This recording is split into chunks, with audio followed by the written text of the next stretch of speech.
বন্ধুরা, আজকে বেশি কথা বলবো না। তো দেখো, আমি এখানে চিলি চিকেন বানাতে বসে গেছি।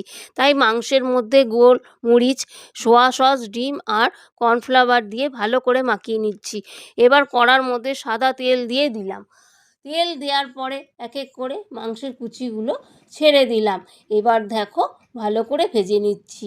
এবার আমি এগুলোকে একটি থালায় তুলে নিয়েছি। এরপর বাকি মাংসের টুকরোগুলো ভেজে নিলাম।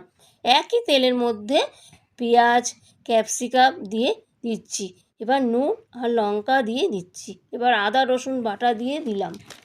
এবার একটা আলাদা বাটিতে টমেটো সস, সোয়া সস আর লঙ্কার গুঁড়ো দিয়ে দিলাম। এবার এই সসের মিশ্রণ ক্যাপসিকামের পেঁয়াজ ভাজার মধ্যে দিয়ে দিলাম। এবার ভাজা মাংসের টুকরোগুলোকে দিয়ে দিলাম। ভালো করে মাংসটাকে নাড়িয়ে কষিয়ে নিলাম। কষানো হয়ে গেলে নাড়িয়ে চাড়িয়ে জল ঢেলে দিলাম। জলটা ফুটে গেলে সামান্য জলের মধ্যে কর্নফ্লাওয়ার গুলিয়ে দিলাম। একটু ফুটে উঠলে তাতে রসুন কলি দিয়ে নামিয়ে ফেললাম। আমার চিলি চিকেন রেডি।